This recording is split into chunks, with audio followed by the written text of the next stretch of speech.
नमस्कार दोस्तों। मैं एसपी जायसवाल आप सभी का द लास्ट लेसन चैनल में स्वागत करता हूं। आज की वीडियो में मैं आपके लिए बहुत खास लाया हूं। मैं समझता हूं कि यदि आपने इस वीडियो को ध्यान से देखा और ध्यान से समझा तो आप बहुत आसानी से सीएसपी बना सकते हैं, क्योंकि यस एसबीए यानी स्कूल बेस्ड एक्टिविटीज़ के ऊपर सबसे बढ़िया और बेहतर आपके सामने सीएसपी का प्रोग्राम लाया हूँ। इसलिए दोस्तों, जो आपको मैं इस संबंध में बताने जा रहा हूँ उसे आप बिल्कुल ध्यान से सुने। अगर आपने ध्यान से सुना, ध्यान से पढ़ा और ध्यान से समझा तो आप बिना किसी के हेल्प लिए आप सीएसपी पूरी अच्छी तरह से तैयार कर सकते हैं। आप इस पर सब्जेक्ट अपना अलग अलग रख करके बहुत ही आसानी तरीके से बना सकते हैं। आपको कोई भी डिफिकल्टी नहीं आएगी। बहुत ही आसान है, स्वयं से बना सकते हैं। किसी और जगह की हेल्प लेने की कोई ज़रूरत नहीं पड़ेगी। मैं आपको इस वीडियो में पूरी तरह से बताने का प्रयास करूंगा और आपको आसान से आसान तरीके से समझाने का प्रयास करूंगा, जिससे कि आप इसे कर सकें। तो दोस्तों, आप मेरे इस वीडियो को ध्यान से आखिर तक जरूर देखें। तो दोस्तों, यदि आपने मेरे चैनल को सब्सक्राइब नहीं किया है तो सब्सक्राइब कर लीजिए। साथ ही साथ वीडियो अपने मित्रों के बीच शेयर करिए, ताकि उन्हें सीएसपी बनाने में सहयोग मिले और वे भी अच्छी तरह से इसे बनाकर 35 में कम से कम 33 या 34 मार्क्स आराम से पा सकें। तो दोस्तों, यदि बेल आइकन को नहीं पुश किया है तो बेल आइकन भी दबा दीजिए, ताकि नोटिफिकेशन मेरे वीडियो को आप तक पहुंचता रहे। तो दोस्तों, आइए हम शुरू करते हैं। जैसा कि आप देख रहे हैं कि सीएसपी तैयार करने के लिए आपने इसका एक बाउंड्री खींच दिया, बड़ी आसानी से खींच सकते हैं। ऊपर आपने एनआईएस लिख दिया, डिप्लोमा इन एलिमेंट्री एजुकेशन लिख दिया, एसबीए 511 लिख दिया। सत्र जो है यानी कि सेमेस्टर कौन सा फर्स्ट है तो फर्स्ट लिख देंगे। प्रशिक्षु यानी कि जो ट्रेनिंग यानी कि ट्रेनी का यहाँ पर नाम लिख देंगे, जो भी नाम है आप यहाँ लिख देंगे। विषय जो आपका है अभी कंट्रीब्यूशन टू स्कूल प्रोग्राम्स यानी स्कूल कार्यक्रमों का योगदान यानी सीएसपी है, ये लिख देंगे। रजिस्ट्रेशन नंबर जो है आप यहाँ पर डाल देंगे। सेंटर जहाँ पर आपका सेंटर पड़ा है वो डाल देंगे। और भी कुछ जो जरूरत होगा उसको आप यहाँ लिख सकते हैं। आप अपने मेंटर से या साधन सेवी से सहयोग करके यहाँ पर आप लिख सकते हैं। तो इस तरह से आप बड़ी आसानी से बना सकते हैं। आप देख रहे हैं कोई इसमें डिफिकल्टी नहीं है, बहुत ही आसानी से बन जाएगा। अब हम आपको देखते हैं क्या क्या लिखा, क्या क्या इसमें जरूरी है, कैसे आप सीएसपी तैयार करें। तो दोस्तों, जो विद्यालय आधारित गतिविधि है सीएसपी, इसको आप जो है बड़े आसानी से तैयार कर सकते हैं, क्योंकि आप इसमें लिखते ही अपने विद्यालय का नाम, कहाँ पर स्थित है, विद्यालय का क्या प्रकृति नेचर है, वह कहाँ पर स्थान है, उसका वातावरण क्या है, आप उसमें डाल देंगे। इसमें किसी और विद्यालय का नाम और आदि दिया हुआ है, लेकिन आप इस तरह से बड़ी आसानी से तैयार कर सकते हैं। और जब कार्यक्रम का विवरण लिखेंगे, वहाँ चेतना सत्र यानी असेंबली होगा, समय सारणी यानी टाइम टेबल यानी मध्याह्न भोजन एमडीएम, और यहाँ पर स्पोर्ट्स हो जाएगा।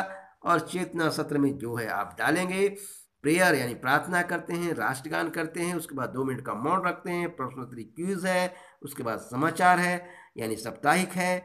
तो ये डालेंगे आप। इसका क्या ऑब्जेक्टिव्स यानी इम्पोर्टेंट के उद्देश्य क्या है, विद्यार्थियों में बंधुत्व तथा राष्ट्रीय की भावना भरना, आत्मविश्वास को बढ़ाना, स्मरण शक्ति की जांच करना, विश्व शांति में विश्वास पैदा करना, अपने आसपास सही देश दुनिया की जानकारी रखना। तो ये जो है आपके यानी कि सीएसपी का उद्देश्य होगा। अब देखिए, अब दूसरा पॉइंट है यानी टाइम टेबल का निर्माण, वो किस किस आधारित पर होगा। देखिए, ध्यान से आप समझिए इसको। सभी शिक्षकों का ध्यान रखकर समय सारणी की तैयारी करना, समय सारणी में खेल को प्रमुखता स्थान देना। जो आपका समय सारणी होगा उसमें इन बातों को रखना पड़ेगा, ध्यान दीजिए। पाठ्य पुस्तकों के अलावा अतिरिक्त कहानी आदि रोचक तथा ज्ञानवर्धक पुस्तकों को अध्ययन का भी ध्यान रखना है, यानी आपने आपके टाइम टेबल में ये सब रहना चाहिए। रचनात्मक कार्यों के लिए भी समय सारणी में स्थान होना चाहिए, बिल्कुल सही है। और उसके बाद जो है, अब समय सारणी का उद्देश्य क्या है इस तरह का बनाने का, मतलब सभी विषयों की पढ़ाई घंटे के अनुसार चले, पढ़ाई के साथ साथ शारीरिक विकास के लिए खेलों में बच्चों के अंदर रुचि पैदा हो, कहानी, कविता तथा कला में सृजनता लाना और बच्चों में वैज्ञानिक सोच को बढ़ाना और पैदा करना है।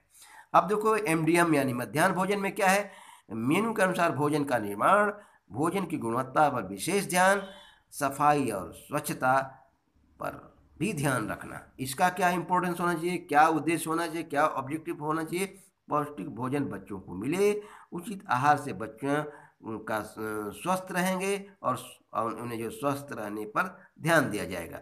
स्पोर्ट्स में जो आप स्पोर्ट्स की तरफ गतिविधि देते हैं, कबड्डी, क्रिकेट, फुटबॉल, रस्सी कूद, कुर्सी दौड़ इत्यादि, उद्देश्य इसका क्या है, खेल भावना का विकास हो, राज्य स्तर में खिलाड़ी बने और आत्मविश्वास भी उनके अंदर पैदा हो। अब देखिए, इसी की तरह जो है इसमें जो है जो जो टीचर हैं यानी जो प्रशिक्षु हैं, उनकी भूमिका क्या होगी, ये बहुत ज़रूरी है। ये चीज़ अगर आप लिखते हैं तो इसमें जो है एक बहुत ही क्या कहते हैं, साधन सेवी या जो भी इस आपके वहाँ पर समन्वयक हैं, उनके ऊपर विशेष ध्यान जाएगा कि प्रशिक्षु की भूमिका इसमें होनी चाहिए। अगर प्रशिक्षु की भूमिका नहीं लिखते हैं तो आपके मार्क्स कट सकते हैं।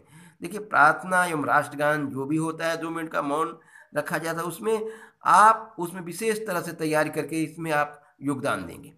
अब देखिए, आप जैसे कि आप इसमें लिखा हुआ है कि पहले हमारे विद्यालय में शिक्षक द्वारा साप्ताहिक समाचार तैयार किया जाता जिसे विद्यार्थी पढ़कर सुनाते थे, लेकिन जैसे मैं इसमें मेंटर के सहयोग से बातचीत किया और जो प्रधानाध्यापक से भी बातचीत किया, उसके बाद मैंने स्वयं समाचार तैयार किया और बच्चों से भी तैयार करवाया और बच्चे ही इसे जो है प्रस्तुत करते रहे। और उसमें बहुत सारी चीज़ों को मैंने समाहित किया, अंतर्राष्ट्रीय यानी कि अंतर्राष्ट्रीय, राष्ट्रीय तथा राज्य और जिला स्तरीय खबरों को मैंने समाचार में प्रधानता दिया और क्विज करवाए, साथ ही साथ और भी कई कार्य मैंने करवाया। अब देखिए, अब उसके बाद जो है कार्य का उत्पाद क्या है, जो है कार्य का उत्पाद में मान लिया आपने प्रश्नों का एक स्वरूप तैयार किया, जिसमें कि 9 ग्रह कौन है, भारत के दक्षिण में कौन सा महासागर है, तुम किस ग्राम पंचायत में रहते हो, ये आप अपने आधार पर क्वेश्चन जो है 10 या 12 तैयार करेंगे, जो कि आपके क्विज के रूप में होगा। और आप अगर इसमें CSP अपनी कॉपी में दर्शाते हैं तो ये बहुत ही इम्पोर्टेंट रहेगा। इस पर जो है बहुत अच्छा प्रभाव पड़ता है आपको साधन सेव के ऊपर, और मार्क्स काटने का कोई चांस ही नहीं रहता है। दूसरा सेट भी आप तैयार करेंगे इसी तरह से विज्ञान के ऊपर, यानी कि विज्ञान में विटामिन्स के ऊपर क्वेश्चन बनाएंगे। और अगर मान लीजिए और भी क्वेश्चन जैसे हिस्ट्री के ऊपर या भूगोल के ऊपर भी क्वेश्चन बना के उनके सामने रखेंगे। और दूसरा जो है, एक है व्यक्तित्व प्रेक्षण जो है क्विज गतिविधि छात्र छात्राओं में काफ़ी क्या होता है भाई, ये सराहनीय रहता है, उनके अंदर ज्ञान वर्धन बढ़ता ही, साथ साथ पढ़ाई के प्रति उनकी उत्सुकता जगती है। तो इस तरह से आप वर्णन कर देंगे। अब इसमें सहयोग किसका किसका रहा ये भी ध्यान दीजिए। विद्यालय में सहायक शिक्षक, जो भी आपके विद्यालय में जो 1-2 शिक्षक है उनका नाम आप लिख दीजिए। उन लोगों ने आपके इस प्रोग्राम को सफल बनाने में काफ़ी सहयोग किया उनका, क्योंकि यानी कि स्कूल के कार्यक्रमों के कंट्रीब्यूशन में इन शिक्षकों का योगदान रहा। ये डालना आपके लिए बहुत ही बेहतर रहेगा, क्योंकि ऐसा करते हैं तो ये लगेगा कि आपके अंदर कोऑपरेटिव भावना है दूसरे शिक्षकों के साथ, और इसका प्रभाव आपके इस CSP यानी कि इस कार्यक्रम पर CSP पर बहुत बड़ा प्रोग्राम पड़ेगा। और समझता हूँ कि मैं 35 में 33 बिल्कुल मिल जाएगा। दोस्तों, यदि आप इसका अंग्रेजी चाहते हैं तो आप मुझे कमेंट करके ज़रूर बताएं, मैं हो सकता है तो अंग्रेजी में भी तैयार करके आपके सामने रखूँगा। तो दोस्तों, आप वीडियो के प्लेलिस्ट में जाकर इस तरह की और भी जानकारी आप ले सकते हैं, क्योंकि मैंने केस स्टडी पर भी वीडियो बना रखा है, और आप सुझाव देंगे तो आगे भी मैं इस तरह का वीडियो बनाऊंगा। तो इस वीडियो में आप मुझे इंस्टाग्राम और फेसबुक पर फॉलो कर सकते हैं। तो दोस्तों, आपका कमेंट करके मुझे ज़रूर बताएं और क्या आपको चाहिए। जय हिंद, जय भारत।